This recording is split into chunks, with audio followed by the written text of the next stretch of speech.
biggest South Asian media group, Y Media. Hello everyone, my name is Yudhir Jaswal. I'm the group editor at Y Media. Y Media group ਵੱਲੋਂ ਤੁਹਾਡੇ ਸਾਰਿਆਂ ਦਾ channel Y ਦੇ ਉੱਤੇ ਬਹੁਤ-ਬਹੁਤ ਸਵਾਗਤ ਹੈ। ਬਤੌਰ ਗਰੁੱਪ ਐਡੀਟਰ Y Media ਮੈਂ ਯੁਧੀਰ ਜਸਵਾਲ ਤੁਹਾਡੀ ਖਿਦਮਤ 'ਚ ਹਾਜ਼ਰ ਹਾਂ ਅੱਜ ਦੇ ਇਸ ਪ੍ਰੋਗਰਾਮ ਦੇ ਵਿੱਚ ਕਰੰਟ ਨਿਊਜ਼ ਔਰ ਉਹਦੇ ਉੱਤੇ ਐਨਾਲਿਸਿਸ ਲੈ ਕੇ, ਜਿੱਥੇ ਸਭ ਤੋਂ ਪਹਿਲਾਂ ਅਸੀਂ ਡਿਸਕਸ ਕਰਾਂਗੇ ਅੱਜ ਦੇ ਇਸ ਪ੍ਰੋਗਰਾਮ ਦੇ ਵਿੱਚ Y Media foreign policy report. Y Media foreign policy report ਦੇ ਵਿੱਚ ਬਹੁਤ ਕੁਝ ਅੱਜ ਸਾਡੇ ਏਜੰਡਾ ਦੇ ਉੱਤੇ ਹੈਗਾ, ਜਿੱਥੇ ਅਸੀਂ ਗੱਲਬਾਤ ਕਰਾਂਗੇ ਜੋ ਹਾਲ ਹੀ ਦੇ ਵਿੱਚ ਮਿਡਲ ਈਸਟ ਦੇ ਵਿੱਚ ਅਸੀਂ if I may use that word chaos, ਬਿਲਕੁਲ ਮਿਡਲ ਈਸਟ ਦੇ ਵਿੱਚ ਬਹੁਤ ਸਾਰੀਆਂ ਕੰਟਰੀਜ਼ ਜਿਹੜੀਆਂ ਹੈਗੀਆਂ ਉਹ ਮਿਜ਼ਾਈਲਸ ਲਾਂਚ ਕਰ ਰਹੀਆਂ, ਡਰੋਨ ਅਟੈਕਸ ਲਾਂਚ ਕਰ ਰਹੀਆਂ ਨੇ। And the conflict has not been restricted between Israel versus Hamas, which started on 7th of October, ਬਲਕਿ ਸਾਰੇ ਇਲਾਕੇ ਦੇ ਵਿੱਚ ਹੀ ਅਸੀਂ ਬਹੁਤ ਕੁਝ ਹੁਣ ਡਿਵੈਲਪਮੈਂਟਸ ਉੱਥੇ ਦੇਖ ਰਹੇ ਹਾਂ। ਇਜ਼ਰਾਈਲ ਔਰ ਹਮਾਸ ਤੇ ਇੱਕ ਤਰਫ ਹੈ, ਗਜ਼ਾ ਦੇ ਵਿੱਚ ਤਾਂ ਹੋ ਹੀ ਰਿਹਾ ਹੈ, ਵੈਸਟ ਬੈਂਕ ਦੇ ਵਿੱਚ ਅਸੀਂ ਕੈਜੂਅਲਟੀਜ਼ ਰਿਪੋਰਟ ਕਰ ਰਹੇ ਹਾਂ, ਲਬਨਾਨ ਬੇਰੂਤ ਉੱਥੇ ਸਟ੍ਰਾਈਕਸ ਹੋ ਰਹੀਆਂ, ਹਿਜ਼ਬੁੱਲਾ ਐਕਸ਼ਨ ਦੇ ਵਿੱਚ ਉੱਥੇ ਆਇਆ ਹੋਇਆ। ਇਸ ਤੋਂ ਇਲਾਵਾ ਅਸੀਂ ਹੂਥੀ ਰਿਬਲਸ ਦੇ ਬਾਰੇ ਗੱਲਬਾਤ ਸੁਣ ਰਹੇ ਹਾਂ ਕਿ ਉਹ ਬੜੀ ਮੈਸਿਵ ਲੈਵਲ ਦੇ ਉੱਤੇ ਐਕਸ਼ਨ 'ਚ ਆਏ ਹੋਏ ਆ। ਅਮਰੀਕਾ ਐਂਡ ਬ੍ਰਿਟਨ ਜਿਹੜੇ ਆ ਉਹ ਟਾਰਗੇਟ ਕਰ ਰਹੇ ਨੇ ਹੂਥੀ ਰਿਬਲਸ ਨੂੰ, ਔਰ ਇਸ ਦਰਮਿਆਨ ਮਾਮਲਾ ਹੋਰ ਐਸਕੇਲੇਟ ਹੋ ਗਿਆ, ਖਾਸ ਕਰ ਜੇ ਅਸੀਂ ਗੱਲ ਕਰੀਏ ਈਰਾਨ ਔਰ ਪਾਕਿਸਤਾਨ ਦੇ ਵਿੱਚ। ਸੋ ਇਹ ਸਾਰਾ ਮਾਮਲਾ ਕੀ ਹੈ ਪੂਰਾ ਡਿਟੇਲ ਦੇ ਵਿੱਚ ਅੱਗੇ ਚੱਲ ਕੇ ਤੁਹਾਡੇ ਨਾਲ ਇਸ Y Media foreign policy report discuss ਕਰਾਂਗੇ, ਔਰ ਇੱਕ ਬੜਾ ਕੁਐਸਚਨ ਐਡਰੈਸ ਕਰਨ ਦੀ ਕੋਸ਼ਿਸ਼ ਕਰਾਂਗੇ ਕਿ ਆਖਿਰਕਾਰ ਕਿਆ ਪਾਕਿਸਤਾਨ ਔਰ ਈਰਾਨ ਦੇ ਵਿੱਚ ਜਿਹੜਾ ਕਨਫਲਿਕਟ ਹੋਇਆ ਔਰ ਮਿਡਲ ਈਸਟ ਦੇ ਵਿੱਚ ਜਿਸ ਤੇਜ਼ੀ ਨਾਲ ਕਨਫਲਿਕਟ ਵੱਧ ਰਿਹਾ, ਇਹ ਹੁਣ ਮਾਮਲਾ ਇਕੱਲਾ ਇਜ਼ਰਾਈਲ ਵਰਸਸ ਹਮਾਸ ਨਹੀਂ ਰਿਹਾ। ਸੋ ਜਿਸ ਤੇਜ਼ੀ ਨਾਲ ਕਨਫਲਿਕਟ ਵੱਧ ਰਿਹਾ ਹੈ, ਕਿਆ ਕੋਈ ਗਲੋਬਲ ਲੈਵਲ ਦੇ ਉੱਤੇ ਬੜਾ ਕਨਫਲਿਕਟ ਹੋ ਸਕਦਾ ਹੈ? This is the key question that we want to address today. So ਇਹਦੇ ਬਾਰੇ ਗੱਲ ਕਰਦੇ ਹਾਂ। ਸਭ ਤੋਂ ਪਹਿਲਾਂ ਮੈਂ ਜ਼ਿਕਰ ਕਰਨਾ ਚਾਹੁੰਦਾ ਹੈਗਾ ਕਿ ਆਖਿਰਕਾਰ ਇਹਦੀ ਸ਼ੁਰੂਆਤ ਤੇ 7 ਅਕਤੂਬਰ ਨੂੰ ਹੋਈ ਹੈ। ਮਿਡਲ ਈਸਟ ਦੇ ਵਿੱਚ ਟੈਂਸ਼ਨਸ ਤਾਂ ਜ਼ਰੂਰ ਸੀਗੀਆਂ, there were fault lines, but now I would say they have ਐਕਸਪਲੋਡਡ, ਕਿਉਂਕਿ 7 ਅਕਤੂਬਰ ਨੂੰ ਹਮਾਸ ਅਟੈਕ ਕਰਦਾ ਹੈ ਇਜ਼ਰਾਈਲ ਦੇ ਉੱਤੇ, ਇਜ਼ਰਾਈਲ ਕਾਊਂਟਰ offensive ਲਾਂਚ ਕਰਦਾ ਹੈ, ਔਰ ਅਸੀਂ ਸਾਰੇ ਜਾਣਦੇ ਹਾਂ ਕਿ ਮੈਸਿਵ ਜਿਹੜਾ ਅਟੈਕ ਹੈ ਇਜ਼ਰਾਈਲ ਨੇ ਗਜ਼ਾ ਏਰੀਆ ਦੇ ਵਿੱਚ ਕੀਤਾ ਹੋਇਆ ਸੀਗਾ, ਔਰ ਵੈਸਟ ਬੈਂਕ ਤੇ ਵੀ ਉਹ ਅਟੈਕ ਕਰ ਰਹੇ ਸੀ, ਬਟ ਮੇਨਲੀ ਇਟਸ ਗਜ਼ਾ। ਹੁਣ ਇਹ ਸਾਰੇ ਦਰਮਿਆਨ ਜ਼ਿਆਦਾਤਰ countries including Canada, Australia, India, ਉਹ ਸਾਰੇ ਕਹਿ ਰਹੇ ਕਿ ਹੁਣ ਸੀਜ਼ ਫਾਇਰ ਕਰਨਾ ਚਾਹੀਦਾ ਹੈ। ਬਹੁਤ ਸਾਰੀਆਂ ਸਿਵਿਲੀਅਨ ਕੈਜੂਅਲਟੀਜ਼ ਉੱਤੇ ਹੋ ਰਹੀਆਂ ਨੇ, ਸੋ ਸੀਜ਼ ਫਾਇਰ ਇਮੀਡੀਏਟਲੀ ਕੀਤਾ ਜਾਵੇ। ਹਜੇ ਉਹ ਮਾਮਲਾ ਸੰਭਲਦਾ ਨਜ਼ਰ ਨਹੀਂ ਆ ਰਿਹਾ ਸੀ। ਇਸ ਦਰਮਿਆਨ ਕੁਝ ਹੋਰ ਵੀ ਇਸ਼ੂਜ਼ ਹੋਏ, ਜੇ ਲਬਨਾਨ ਦੇ ਵਿੱਚ ਜਾਂ ਹੋਰ ਕੁਝ ਏਰੀਆਜ਼ ਆਊਟਸਾਈਡ ਆਫ ਗਜ਼ਾ, ਜੇ ਹਮਾਸ ਦੀ ਕੋਈ ਸੀਨੀਅਰ ਲੀਡਰਸ਼ਿਪ ਜਾਂ ਕੋਈ ਹਿਜ਼ਬੁੱਲਾ ਦਾ ਕੋਈ ਸੀਨੀਅਰ ਲੀਡਰ ਜੇ ਇਜ਼ਰਾਈਲ ਨੂੰ ਪਤਾ ਲੱਗਦਾ ਸੀਗਾ ਤਾਂ ਇਜ਼ਰਾਈਲ ਉਹਨਾਂ ਨੂੰ ਟਾਰਗੇਟ ਕਰ ਰਿਹਾ ਸੀਗਾ। ਸੋ ਮਾਮਲਾ ਇਕੱਲਾ ਇਜ਼ਰਾਈਲ ਜਾਂ ਗਜ਼ਾ ਏਰੀਆ 'ਚ ਨਹੀਂ, ਮਾਮਲਾ ਐਸਕੇਲੇਟ ਕਰ ਰਿਹਾ ਲਬਨਾਨ ਏਰੀਆ ਦੇ ਵਿੱਚ ਵੀ।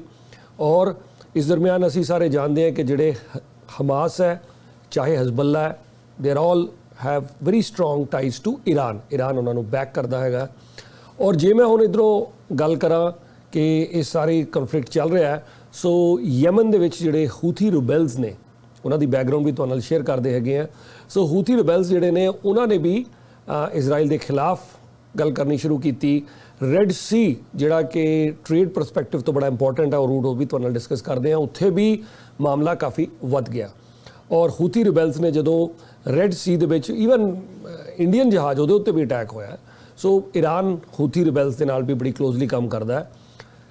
ਹੂਥੀ ਰਿਬੈਲਸ ਜ਼ਿਆਦਾਤਰ ਆਪਰੇਟ ਕਰਦੇ ਨੇ ਯਮਨ ਤੋਂ, ਕਿਉਂਕਿ ਸਾਊਦੀ ਅਰੇਬੀਆ ਦੇ ਜੇ ਤੁਸੀਂ ਸਦਰਨ ਸਾਈਡ ਤੇ ਦੇਖੋ, ਔਰ ਸਾਊਦੀ ਅਰੇਬੀਆ ਨੇ ਇੱਕ ਟਾਈਮ ਦੇ ਉੱਤੇ ਬੜਾ ਮੈਸਿਵ ਕੈਂਪੇਨ, ਬੜਾ ਮਿਲਟਰੀ ਕੈਂਪੇਨ ਸਾਊਦੀ ਅਰੇਬੀਆ ਨੇ ਲੀਡ ਕੀਤੀ ਸੀਗੀ ਹੂਥੀ ਰਿਬੈਲਸ ਦੇ ਖਿਲਾਫ, ਜਿਹਦੇ ਵਿੱਚ ਕਿ UAE ਵੀ ਸ਼ਾਮਲ ਸੀਗਾ, ਅਮਰੀਕਨ ਜਾਂ ਹੋਰ ਫੋਰਸਿਸ ਤੋਂ ਵੀ, ਯੂਰਪੀਅਨ ਫੋਰਸਿਸ ਤੋਂ ਵੀ ਉਹਨਾਂ ਨੇ ਸਾਥ ਲਿਆ ਸੀ।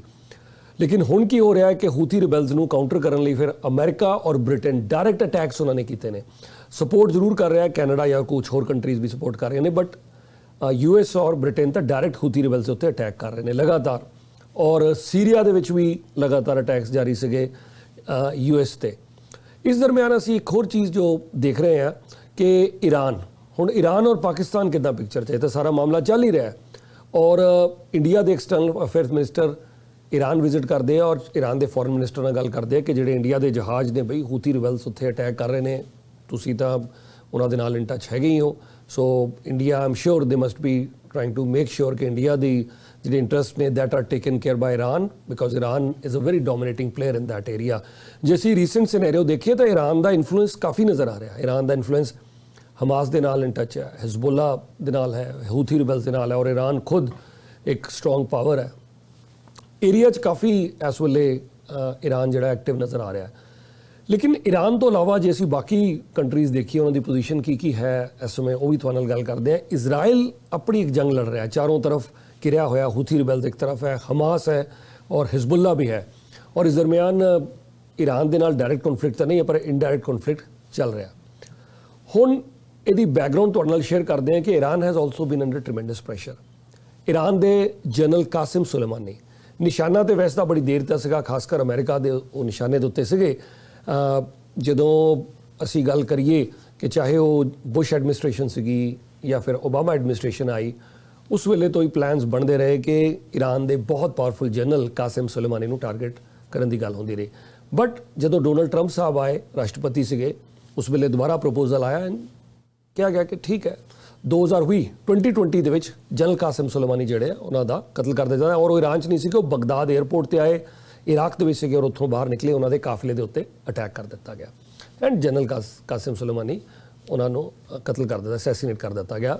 ਐਂਡ ਜ਼ਾਹਿਰ ਜੀ ਗੱਲ ਹੈ ਕਿ ਜਦੋਂ ਅਮਰੀਕਾ ਨੇ ਐਕਸ਼ਨ ਕੀਤਾ, ਈਰਾਨ ਨੇ ਉਸ ਸਮੇਂ ਵੀ ਕਿਹਾ, ਔਰ 2020 ਤੋਂ ਮੈਂ ਫਾਸਟ ਫਾਰਵਰਡ ਕਰ ਦਿੰਦਾ 2023 ਤੱਕ ਈਰਾਨ ਦੇ ਉੱਤੇ ਕਾਫੀ ਅਟੈਕਸ ਚੱਲਦੇ ਰਹੇ। ਈਰਾਨ ਨੇ ਵੀ ਕੀਤੇ, ਮੈਂ ਉਸ 'ਤੇ ਵੀ ਆਉਣਾ ਹੈਗਾ, ਲੇਕਿਨ S recently general Qasem Soleimani ਉਹਨਾਂ ਦੀ ਡੈਥ ਐਨਵਰਸਰੀ ਦੇ ਉੱਤੇ ਉਹਨਾਂ ਨੂੰ ਆਨਰ ਕੀਤਾ ਜਾ ਰਿਹਾ ਸੀ, ਔਰ ਉੱਥੇ ਟਵਿਨ ਬੰਬ ਬਲਾਸਟ ਹੁੰਦੇ ਆ, ਦਰਜਨਾਂ ਹੀ ਲੋਕ ਉੱਥੇ ਮਾਰੇ ਜਾਂਦੇ ਨੇ, ਬਹੁਤ ਬੜੀ ਤਬਾਹੀ ਹੁੰਦੀ ਹੈ, ਕਿੰਨੇ ਜ਼ਿਆਦਾ ਲੋਕ ਜ਼ਖਮੀ ਹੋ ਜਾਂਦੇ ਨੇ। This was one of the major attacks on Iran. ਮਤਲਬ ਜਨਰਲ ਕਾਸਿਮ ਸੁਲੇਮਾਨੀ ਨੂੰ ਤਾਂ ਮਾਰਿਆ ਹੀ, ਬਲਕਿ ਜਦ ਉਹਨਾਂ ਨੂੰ ਆਨਰ ਕੀਤਾ ਜਾ ਰਿਹਾ ਜਨਰਲ ਕਾਸਿਮ ਸੁਲੇਮਾਨੀ ਨੂੰ, ਉਸ ਵੇਲੇ ਐਟ ਦੈਟ ਟਾਈਮ ਬੜੇ ਮੈਸਿਵ ਅਟੈਕਸ ਹੋਏ। ਹੁਣ ਇਹਦੀ ਜ਼ਿੰਮੇਵਾਰੀ ਅਲੱਗ-ਅਲੱਗ ਜਥੇਬੰਦੀਆਂ ਨੇ ਲਈ, ਮੈਂ ਉਸ ਪੁਆਇੰਟ ਤੇ ਵੀ ਆਉਣਾ ਹੈ।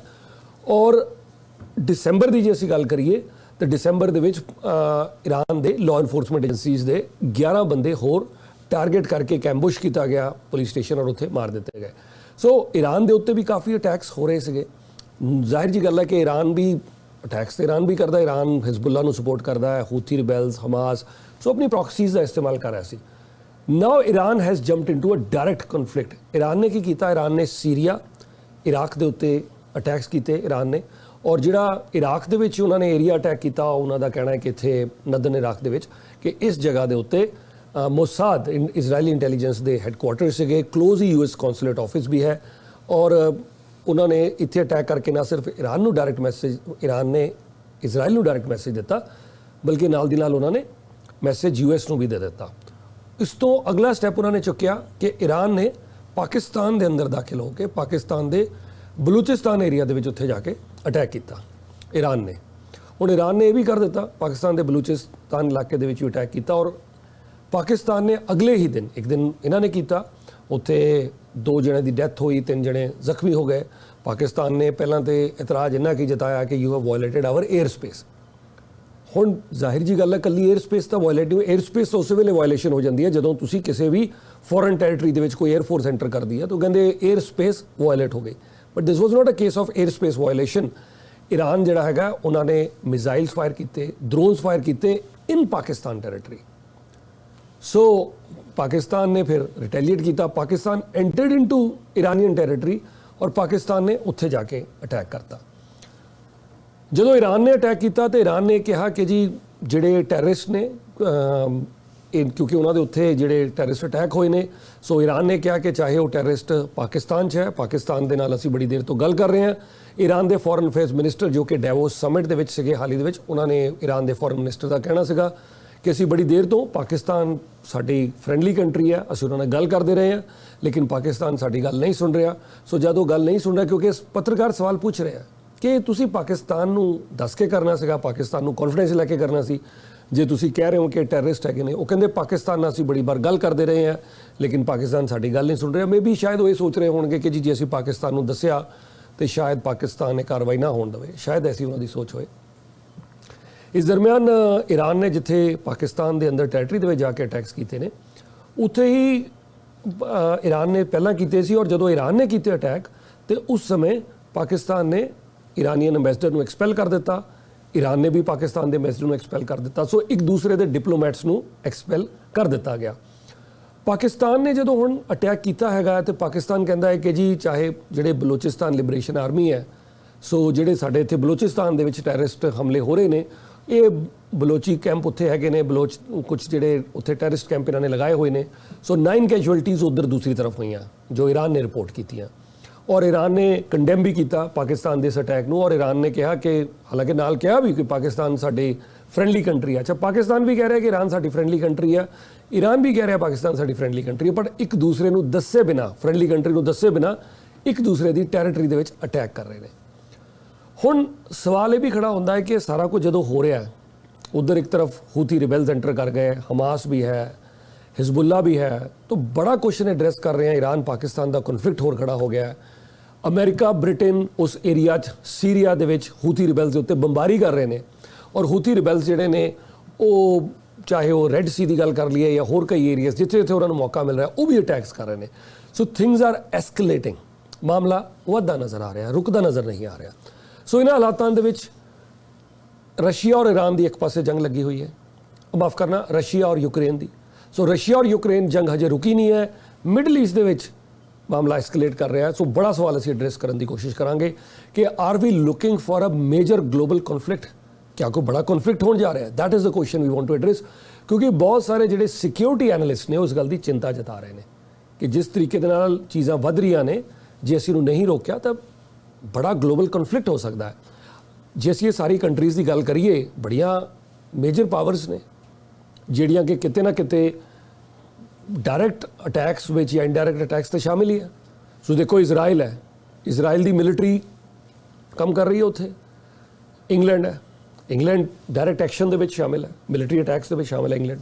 इजराइल हो गया, इंग्लैंड हो गया, ब्रिटेन हो गया, ब्रिटेन तो बाद अगला ईरान हो गया, सीरिया दे विच अटैक्स हो रहे हैं, इराक दे विच हो रहे हैं, and here we have Pakistan. चाहे पाकिस्तान की टैरीटरी अटैक हुआ, which is a big thing. Pakistan mind you is a very strong power. Pakistan एक न्यूक्लीयर वैपन दे नाल लैस एक country, it has nuclear weapons Pakistan. और ईरान के अंदर जाके इन्होंने अटैक कर दिता। ईरान की टैरीटरी के अंदर तो अमेरिका और इजराइल भी नहीं अटैक करते। इजराइल ईरान की डायरैक्ट अटैक्स, ठीक है, वो प्रॉक्सी वॉर चलती रहती है, जनरल कासिम सुलेमानी मारना, बाहर मारता, अंदर मारता, या किसी के जरिए अटैक करता, बट मिलिटरी अटैक जिस तरह पाकिस्तान की एयरफोर्स ने जाके अटैक किया है, डायरैक्ट अटैक जिहड़ा कीता जाता है ये, और पाकिस्तान की एयर स्पेस के अंदर जाके पाकिस्तान के अंदर अटैक करना Iran, this is a major escalation, और वो भी दो फ्रेंडली कंट्रीज़ द्वारा। हालांकि इतने जरूर जिक्र कर दिया जब हम मैं ग्लोबल कॉन्फ्लिक्ट की गल करदा है, हजे उम्मीद इसलिए थोड़ी जी बाकी है क्योंकि चाइना जिहड़ा है और सऊदी अरेबिया और टर्की ये ऐसियां पावर्स ने जिहड़ियां कि पाकिस्तान नूं समझा सकदियां ने। चाइना रिक्वेस्ट ऑलरेडी रिक्वेस्ट कर रहा है, चाइना विल डेफिनेटली रिक्वेस्ट, क्योंकि चाइना ने रिसेंटली अपने संबंध ईरान के नाल भी बड़े मजबूत किए हैं। सो चाइना ईरान नूं भी समझा रहा है, चाइना पाकिस्तान नूं भी समझा रहा है कि यस थोड़ा जिहा let's de escalate the tensions, और टर्की भी ये गल कर रहा है। Saudi Arabia I am sure कि पाकिस्तान तो उन्होंने गल जरूर सुनेगा। सऊदी अरेबिया ने रिसेंटली ईरान के नाल भी अपने संबंध चंगे किए सी, खासकर पैलेस्टाइन के मुद्दे के उत्ते। असी जानते हैं कि ईरान के राष्ट्रपति खुद सऊदी अरेबिया गए सी 2012 तो बाद, पहला ऐसा मौका था। 2012 महमूद अहमदनेजाद साहब गए थे सऊदी अरेबिया, अदरवाइज ईरान के सीनियर लीडर जाते नहीं है राष्ट्रपति उत्थे, लेकिन वो भी हुण गए ने। सो जिथे एक तरफ उम्मीद भी बन रही है कि कुछ ना कुछ कोऑपरेशन होएगी, लेकिन दूसरी तरफ मामला एस्केलेट होंदा भी नज़र आ रहा है। हुण हाल ही दे विच बयान आया सऊदी अरेबिया का, the silver lining that I saw, Saudi Arabia ने कहा कि जे पैलेस्टाइन का इशू सॉल्व हो जाए तो सऊदी अरेबिया इसराइल नूं रिकगनाइज कर लेगा।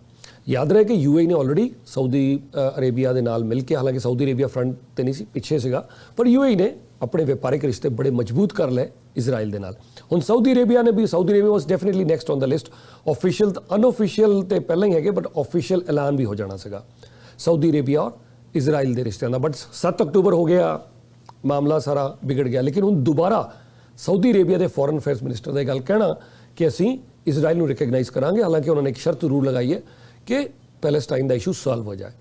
हुण इस मुद्दे के उत्ते इसराइल का स्टैंड हजे भी सख्त है। इसराइल का ताज़ा बयान तुहाडे नाल शेयर कर दिंदे हैं, जिहदे विच कि इसराइल के राष्ट्रपति बेंजामिन नेतन्याहू अमेरिका नूं कह रहे हैं कि पोस्ट वॉर, हालांकि जंग इन्नी जल्दी खत्म भी नहीं होएगी जो साडा एनालिसिस है, और इसराइल जिहड़ा है वो हजे पैलेस्टाइन नूं जिहड़ा 2 स्टेट सोल्यूशन है, 2 स्टेट सोल्यूशन आई थिंक बहुत सारिया बड़िया ताकतां भी ये बारे गल करदियां ने। इंडिया की भी यही पोजीशन है कि 2 स्टेट सोल्यूशन होना चाहिए है। इसराइल एंड पैलेस्टाइन कैन को exist in a peaceful manner, 2 state solution.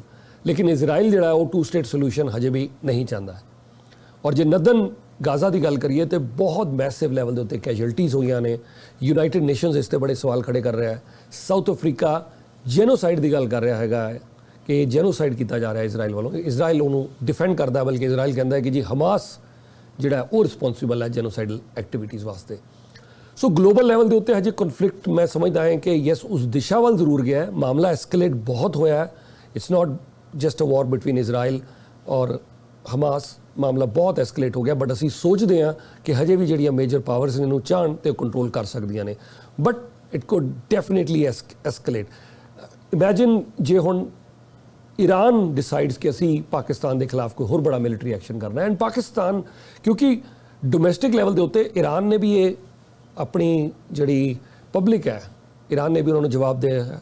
So Iran will definitely want to prove a point here, ਕਿਉਂਕਿ ਈਰਾਨ ਜ਼ਾਹਿਰ ਕਰਨਾ ਚਾਹੇਗਾ ਕਿ we are still a very major power in the region. Iran, Pakistan even for that matter, ਜੇ ਅਸੀਂ ਅੱਜ ਮੁਸਲਿਮ world ਦੀ ਗੱਲ ਕਰੀਏ, ਇਕੱਲੀ ਇੱਕ ਹੀ ਕੰਟਰੀ ਹੈ, ਇਕੱਲੀ out of all the Islamic countries ਇਕੱਲੀ ਇੱਕ ਕੰਟਰੀ ਹੈ ਪਾਕਿਸਤਾਨ ਜਿਹਦੇ ਕੋਲ ਨਿਊਕਲੀਅਰ ਵੈਪਨ ਹੈ। ਸੋ ਪਾਕਿਸਤਾਨ ਦੇ ਘਰ ਦੇ ਵਿੱਚ ਆ ਕੇ ਕੋਈ ਅਟੈਕ ਕਰ ਜਾਏ, ਪਾਕਿਸਤਾਨ ਜ਼ਾਹਿਰ ਜੀ ਗੱਲ ਹੈ ਰਿਟੈਲੀਏਟ ਕਰੇਗਾ। ਹੁਣ ਇਸ ਮੁੱਦੇ ਦੇ ਉੱਤੇ ਆਮ ਸ਼ੋਰ ਬਹੁਤ ਸਾਰੀਆਂ ਮੇਜਰ ਪਾਵਰਸ ਨੇ, ਲੇਕਿਨ ਹਰ ਮੇਜਰ ਪਾਵਰ ਜਿੱਥੇ ਇਸ ਨੂੰ ਡੀਐਸਕੇਲੇਟ ਕਰ ਸਕਦੀ ਹੈ, but they're all looking from their own perspective. US president Joe Biden ਦਾ ਕੀ ਬਿਆਨ ਆਇਆ ਕਿ ਜੇ ਪਾਕਿਸਤਾਨ ਨੇ ਈਰਾਨ ਤੇ ਅਟੈਕ ਕੀਤਾ ਹੈ, that means Iran is not very well liked in the reason.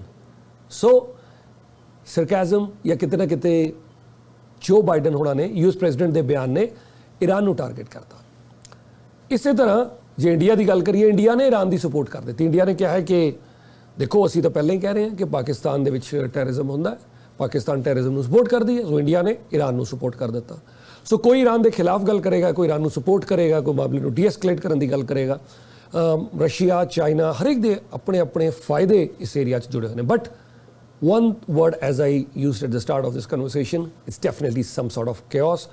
Things could escalate at a global level or the world cannot afford, क्योंकि global level ਦੇ ਉੱਤੇ economy ਦੀ ਅਸੀਂ ਗੱਲ ਕਰੀਏ, India is the always silver lining ਜਿੱਥੇ ਕਿ 6 ਤੋਂ 7% ਦੀ growth ਨਜ਼ਰ ਆ ਰਹੀ ਹੈ, ਬਟ ਬਾਕੀ ਕੰਟਰੀਜ਼, ਚਾਈਨਾ ਸਟਰਗਲ ਕਰ ਰਿਹਾ ਆਪਣੀ ਇਕੋਨਮੀ ਨੂੰ ਦੁਬਾਰਾ ਰਿਵਾਈਵ ਕਰਨ ਲਈ। ਚਾਈਨਾ ਕੰਟਰੀ ਜਿਹਨੇ ਕਿ ਆਲਮੋਸਟ 25, 30, 40 ਸਾਲ ਸਟਰੋਂਗ ਇਕਨੋਮਿਕ ਗਰੋਥ ਦੇਖੀ ਹੈ, ਖਾਸ ਕਰ ਤਕਰੀਬਨ 20 ਸਾਲ ਇੰਨੀ ਤੇਜ਼ੀ ਦੀ ਗਰੋਥ, ਇੰਨੀ ਦੇਰ ਤੱਕ ਗਰੋਥ ਕਿਸੇ ਕੰਟਰੀ ਨੇ ਨਹੀਂ ਦੇਖੀ। ਬੜਾ ਚਾਈਨਾ ਵੀ ਸਟਰਗਲ ਕਰ ਰਿਹਾ। ਸੋ ਇਹਨਾਂ ਸਾਰੇ ਹਾਲਾਤਾਂ ਦੇ ਵਿੱਚ ਦੇਖਣਾ ਹੋਏਗਾ ਕਿ ਗਲੋਬਲ ਇਕੋਨਮੀ ਤੇ ਕੀ ਅਸਰ ਪੈਂਦਾ ਹੈਗਾ, ਵਰਲਡ ਮਾਰਕੀਟਸ ਤੇ ਕੀ ਅਸਰ ਪੈਂਦਾ ਹੈ, ਔਰ ਇਹ ਜੀਓਪੋਲੀਟੀਕਲ ਸਿਚੁਏਸ਼ਨ ਦਾ ਆਮ ਲੋਕਾਂ ਦੇ ਉੱਤੇ ਕੀ ਅਸਰ ਪੈਂਦਾ। ਬਟ ਵੀ ਹੋਪ ਕਿ ਚੀਜ਼ਾਂ ਨਾ ਐਸਕੇਲੇਟ ਹੋਣ। ਵਾਈ ਮੀਡੀਆ ਦੇ ਉੱਤੇ ਲਗਾਤਾਰ ਅਸੀਂ ਸਾਰੇ ਅਪਡੇਟਸ ਜਿਹੜੇ ਨੇ ਤੁਹਾਡੇ ਨਾਲ ਸ਼ੇਅਰ ਕਰਦੇ ਰਵਾਂਗੇ। The biggest South Asian media group, Y Media.